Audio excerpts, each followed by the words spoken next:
இன்னைக்கு பஞ்சமி நாளில் நம்ம நாகபுரம் பூந்தோட்டத்தில் பூத்து கிடக்கு. அம்மா அவரை பறிச்சுக்கிட்டு இருக்காங்க போலாமா. என்னம்மா பண்ணுறீங்க? பாருப்பா எவ்வளோ பூத்து இருக்கு அம்மாவுக்கு இன்னைக்கு பஞ்சமிக்கு. அடையங்கப்பா, நம்மகிட்டே ஒரு வனம். ஆமாம், நாக வனம் ஆயிடுச்சு. ஆமாம். இங்கே பாரு எவ்வளோ பூவு. ஒரு தடவை சும்மா அப்படி இவ்வளோதாப்பா வந்திருக்கேன், அதுக்குள்ளே இவ்வளோ பூ கிடச்சிருக்கு. இன்னும் சுற்றி வந்தால் எவ்வளோ பூ கிடைக்கும் பாரு.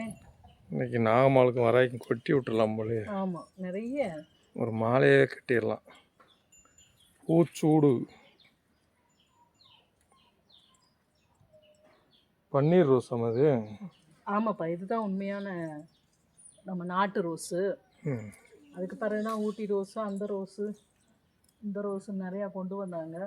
இதில் என்னென்னா நம்ம எதுவுமே கவனிக்கிறதே இல்லைல்லப்பா, தண்ணியை தவிர. என்ன எந்த மருந்து எதுவுமே போடுறதில்ல. ஆனால் பூ வந்து ஏகப்பட்ட பூவு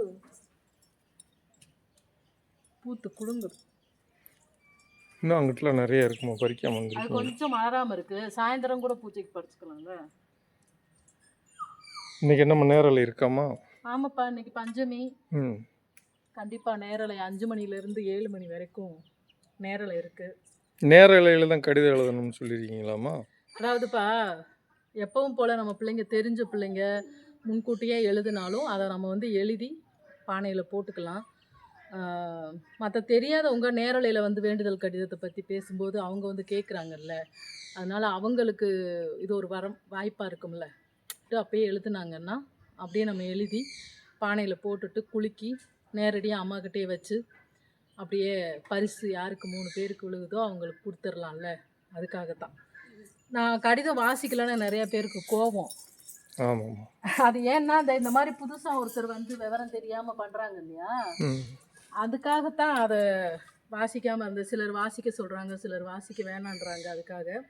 ஆனால் இப்போ வந்து ஒட்டு மொத்தமாக எல்லாருக்கும் வாசிப்போம். எல்லாருக்கும் அம்மாவோட பிரசாதம் போய் சேரணும். எல்லாருக்கும் அம்மாவோட பிரசாதங்கள் போய் சேரட்டும். வாராகியோட குங்குமம், அதே போல் சிலை, முருகனுடைய விளக்கு, இந்த மாதிரி நிறைய வந்து பரிசுகள் மக்களுக்கு போய் சேரட்டும். அதன் மூலமாக அருளாசிகள் கிடைக்கட்டும், நல்லா இருக்கட்டும் இல்லையா. நம்மளால் என்ன முடியுதோ அதுபடி செய்வோம். இந்த சமூக ஊடகத்தை சரியான முறையில் பயன்படுத்துவோம்.